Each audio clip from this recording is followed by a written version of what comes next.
ராஜினாமா செய்வது, அதுக்கப்புறம் ஒரு கட்சியிலேருந்து இன்னொரு கட்சிக்கு தாவறதையெல்லாம் நான் வரவேற்கிறேன். திமுக தேவைக்கான்னு சொல்லிட்டீங்க, அதுக்கு எனக்கு என்ன சம்பந்தம்? எனக்கு எந்த சம்பந்தம் கிடையாதுல்ல. இந்த சோஷியல் மீடியா பண்ற வில்லங்கம் அதெல்லாம். சோஷியல் மீடியாவில் ஒருத்தருக்கு ஒருத்தர் அனானிமஸ் ஐடியில் திட்டிக்கிறதுனால எல்லாருமே நிஜ வாழ்க்கையிலையும் அரசியலையும் எல்லாரும் திட்டிக்கணும்னு நினைக்கிறாங்க. ஒரு முறையும் இந்த நெரிசல்ல இறந்து போகும்போது எல்லாம் கண்டனம் தெரிவிக்கிறோம், அது சொல்றோம். ஆனா ஒரு நெரிசல்ல இருந்து அடுத்த நெரிசல் நடக்கிறதுக்குள்ள எந்த பாடத்தையும் இந்தியாவில் கற்றுக்கொள்வது கிடையாது. அரசு வேலை மட்டுமே காம்பன்சேஷன் எப்படி பார்க்கணும்?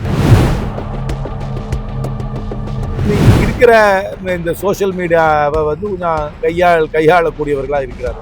கொஞ்சம் ஆர்வக்கோளாறு. எதை சொன்னாலும் ஒரு நிமிஷத்துக்குள்ள சொல்லணும். அதனால ஒரு நிமிஷத்துக்குள்ள சொல்லணும், அது ஷார்ட்ஸ் ரீல்ஸ்ல தான் சொல்ல முடியும். அதனால இதை ரீல்ஸை நீங்க ஒரு நியூ ஏஜ் டெக்னாலஜின்னு எடுத்துக்க வேண்டியதான். ஸ்ரீவைகுண்டம் ஊத்தங்கரை தொகுதி தாவேகா சட்டமன்ற உறுப்பினர்கள் திமுக பேரவை சொல்லி ஆடியோ ஆதாரங்கள் நிறுவிச்சிருக்காங்க. அப்ப திமுக குதிரை பேரத்தை ஈடுபட்டு சரின்னு நினைக்கிறேன். யாரு குதிரை பேரத்துல ஈடுபட்டாலும் அதை நான் ஏற்றுக்கொள்வது கிடையாது. மக்கள் கொடுத்த தீர்ப்பை ஏற்றுக்கொண்டு கட்சிகள் முடிவெடுத்து அந்த கட்சிக்குள்ளேயே இருந்து செயல்பட வேண்டும். இந்த ராஜினாமா செய்வது, அதுக்கப்புறம் ஒரு கட்சியிலேருந்து இன்னொரு கட்சிக்கு தாவறதையெல்லாம் நான் வரவேற்கவில்லை.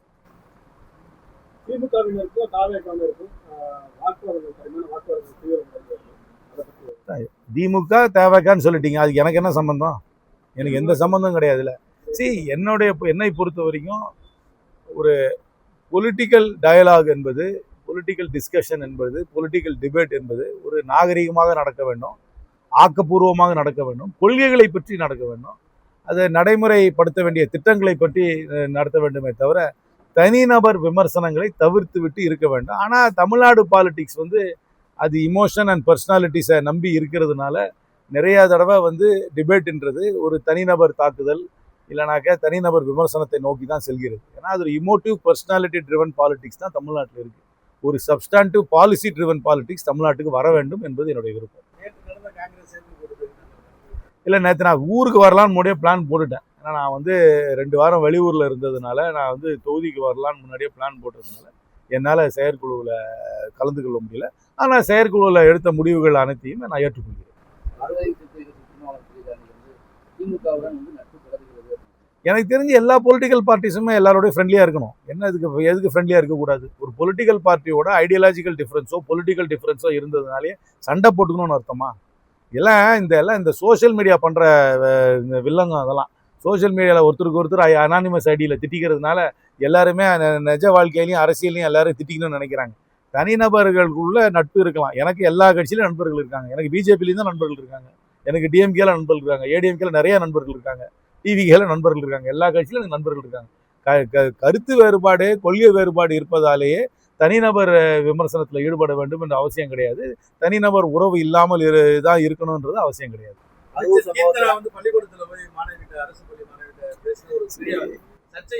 இந்த டிவிகேவுடைய எம்எல்ஏஸ் ஃபர்ஸ்ட் டைம் எம்எல்ஏஸ் ஆயிருக்காங்க. நிறைய பேருக்கு ஒரு பெரிய பொது வாழ்க்கையிலையோ பொலிட்டிக்கல் லைஃப்லையோ எக்ஸ்பீரியன்ஸ் கிடையாது. நிறைய பேர் ஃபர்ஸ்ட் டைம் எம்எல்ஏஸ். அவங்களுக்கு இன்னும் கொஞ்சம் ஒரு பக்குவம், ஒரு சொப்ரைட்டி வரணும். அது வரும், அது கொஞ்ச நாளில் வரும். இப்போ தான் வந்திருக்காங்க, எடுத்தோடனே லைம் லைட்டில் அவங்க தள்ளப்பட்டிருக்காங்க. பல பேர் எதிர்பார்க்கவே இல்லை அவங்க அந்த பொசிஷனில் இருப்பாங்கன்னு. எல்லாரும் 100க்கு மேற்பட்டோர் ஃபர்ஸ்ட் டைம் எம்எல்ஏ. அமைச்சர்களில் செங்கோட்டையனை தவிர எல்லாருமே முதல் முறையாக அமைச்சர்களாக இருக்காங்க. அதில் கொஞ்சம் டைம் கொடுக்கணும், கொஞ்சம் அட்ஜஸ்ட்மெண்ட் இஷ்யூஸ் இருக்கும். அதனால் கொஞ்சம் ஸ்லிப் இருக்க தான் செய்யும். நான் ஒன்றும் அவங்க செய்கிறது எல்லாத்தையுமே நியாயப்படுத்தலை, கொஞ்சம் ஸ்லிப் இருக்க தான் செய்யும். ஆனால் அவர்களுக்கு கொஞ்சம் சலுகைகள் கொடுக்கணும், கொஞ்சம் டைம் கொடுக்கணும், கொஞ்சம் செட்டில் ஆகிறதுக்கு. செட்டில் ஆகட்டும், செட்டில் ஆனதுக்கப்புறம் பார்ப்போம். அதில் சிலர் சிறப்பாக செயல்படுவாங்க, சிலர் மெஷர் இல்லாமல் போகலாம். ஆனால் அது கொஞ்சம் டைம் கொடுத்து தான் அது முடிவுக்கு வர முடியும். அரூர் சம்பவத்தில் இந்த 41 பேருக்கு தாவேகா கவர்மெண்ட் அரசு பணி வழங்குறத பற்றி அது நடந்த சம்பவம் ஒரு துயரமான சம்பவம். அது ஒரு கலெக்டிவ் ஃபெயிலியர். அது ஈவெண்ட் நடத்துனவங்க தரப்புலையும் தவறு இருந்திருக்கலாம், ஈவெண்ட்டுக்கு அனுமதி கொடுத்தவங்க அரசாங்க சைட்லேயும் தவறு இருந்திருக்கலாம், காவல்துறை சைட்லேயும் தவறு இருந்திருக்கலாம். கம்ப்ளீட் என்கொயரி பண்ணணும். நான் தான் சொல்றேனே, இந்த நெரிசல்ல இறந்து போறதுன்றது இந்தியாவில் புதுசு கிடையாது. ஒரு முறையும் இந்த நெரிசல்ல இறந்து போகும்போது எல்லாம் கண்டனம் தெரிவிக்கிறோம், அது சொல்றோம். ஆனா ஒரு நெரிசல்ல இருந்து அடுத்த நெரிசல் நடக்கிறதுக்குள்ள எந்த பாடத்தையும் இந்தியாவில் கற்றுக்கொள்வது கிடையாது. இதுதான் யதார்த்த உண்மை. நீங்க வந்து கிரவுட் மேனேஜ்மெண்ட்டை வந்து ஒரு தடவையும் நம்ம வந்து நழுவ விட்டுட்டே இருக்கிறோம். அதே மாதிரி தான் மெரினா பீச்சில் ஒரு தடவை ஆச்சு. இந்த மாதிரி இந்த ஏர் ஷோ நடக்கும்போது அங்கே தண்ணி இல்லாமல் ஒரு ஆர்கனைஸ் பண்ணியிருந்தாங்க, அதில் இறந்து போனாங்க. இப்போ இந்த நெரிசல் வந்துச்சு. நீங்கள் டெல்லி ரயில்வே ஸ்டேஷனில் ஒரு தடவை நெரிசல் வந்துச்சு. இப்போ கூட எங்கேயோ நார்த் இந்தியாவில் 2 கோயிலில் கூட ஒரு நெரிசல் வந்திருக்கு. ஆந்திராவில் ஒரு கோயிலில் நெரிசல் வந்துச்சு. இந்த மாதிரி நெரிசலில் இந்த ஸ்டாம்பீடுன்றது நானே ஒரு ஆர்டிக்கிளே எழுதியிருக்கேன், பிரிண்ட் முதிகள் எழுதியிருக்கேன். ஒரு நெரிசல் வரும்போது எல்லாருமே ஆதங்கப்படுகிறோம். ஆனால் அதிலிருந்து எந்த பாடமும் நம்ம கற்றுக்கொள்வதில்லை. இப்போவாவது தமிழ்நாட்டில் இனிமேல் நெரிசல் வராமல் இருப்பதற்கு அரசாங்கமும் அதிகாரிகளும் அதில் வந்து கவனமாக இருப்பார்கள் என்று நம்புகிறேன்.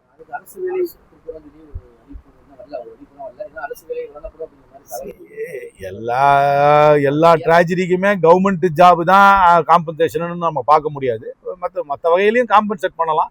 கவர்மெண்ட் ஜாப் மட்டும்தாமே ஒரு ஆட்டோமேட்டிக் காம்பன்சேஷன் பண்ண முடியாது. அது மாதிரி என்ன ஒரு ட்ராஜடி நடந்தாலும் கவர்மெண்ட் ஜாப் அலோன் காம்பன்சேஷன் அடிக்கொட்டா இருக்கணும். இல்லாட்டி அரசு வேலை கொடுக்க முடியாட்டி அது இழப்பீடு கொடுக்கணும். இழப்பீடு கொடுக்க முடியாட்டி அந்த கல்விக்கு வந்து ஏதாவது ஒரு உதவி பண்ணலாம். இல்லை தனியார் நிறுவனங்களை என்கரேஜ் பண்ணி அவங்கள வந்து எடுத்துக்க சொல்லலாம். பல வகையில் பண்ணலாம். அரசு வேலை மட்டுமே காம்பன்சேஷன்றதை எப்படி பார்க்குறது? அரசு பணியில் இல்லாமல் அங்கீகாரம் இல்லாமல் தாவேகாவினர் வந்து ஒரு அரசு சார்ந்த துறையிலையோ அல்லது ஒரு அம்மா உணவக மாதிரி ஆய்வு செய்யறதை வந்து எப்படி சார் பார்க்குறீங்க? அது நிர்மல்குமார் சொல்லியிருக்காரு, இனிமேல் முதல்வரோட உத்தரவு அதை செய்யக்கூடாது. தான் சொன்னேன். முதல் முறையாக பல பேர் வந்து சட்டமன்றத்துக்கு வந்திருக்காங்க. அவங்களுடைய கட்சி ஒரு அண்மையில் துவங்கப்பட்ட கட்சி. அந்த கட்சியில் இருப்பவர்கள் கொஞ்சம் ஆர்வமாக இருக்கிறார்கள். அதுக்கப்புறம் அந்த இன்னைக்கு இருக்கிற இந்த சோஷியல் மீடியாவை வந்து கொஞ்சம் கையாளக்கூடியவர்களாக இருக்கிறார்கள். அதனால் கொஞ்சம் ஆர்வக்கோளாறு. அது போக போக கொஞ்சம் டெம்பரன்ஸ் வரும். அது அவங்க தலைமை தான் அதை வந்து கொஞ்சம் டெம்பரன்ஸை கொண்டு வரணும். எக்ஸ்ட்ரா கான்ஸ்டிடியூஷனலாக யாரும் போய் எந்த அதிகாரத்தையுமே அமல்படுத்த முடியாது என்பது அவர்கள் புரிந்து கொள்ள வேண்டும்.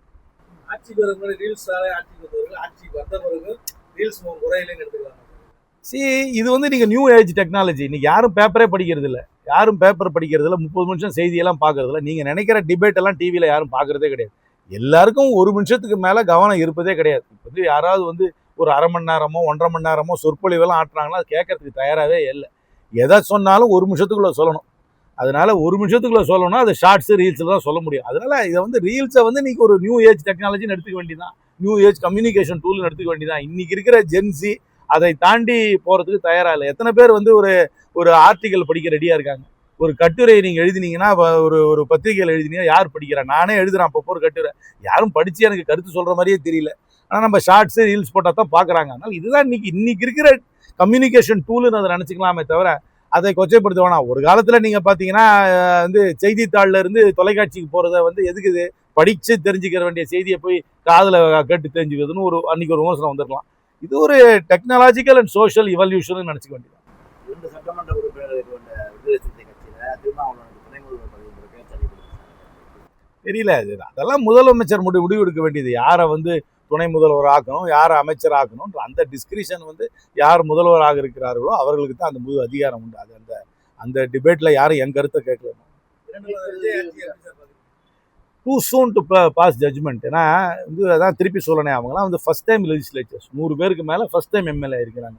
Party new party. அப்புறம் வந்து CM first time public office hold பண்ணுறாரு. அதனால் இனிமேல் தான் அவங்களுக்கு ஒரு செட்டில் பண்ணுறதுக்கு டைம் கொடுக்கணும். எந்த கவர்மெண்ட்டாக இருந்தாலும் கொஞ்சம் செட்டில் பண்ண டைம் கொடுக்கணும். ஒரு எக்ஸ்பீரியன்ஸ் பார்ட்டியாக இருந்தாலே செட்டில் பண்ணுறதுக்கு கொஞ்சம் டைம் கொடுக்கணும். 60 daysன்றதெல்லாம் ரொம்ப ரொம்ப கம்மியான டைம் செட்டில் பண்ணட்டும். ஒரு பட்ஜெட்டை போடட்டும். பட்ஜெட் போட்டப்புறம் என்ன மாதிரி திட்டங்களை கொண்டு வராங்க, அவங்க எந்த திசையை நோக்கி செல்கிறார்களோ அப்போ தான் பார்க்க முடியும். இப்போவே என்னால் எனக்கு வந்து இது கிரிக்கெட் மாதிரி பால் டு பால் காமெண்ட்ரி என்னால் கொடுக்க முடியாது.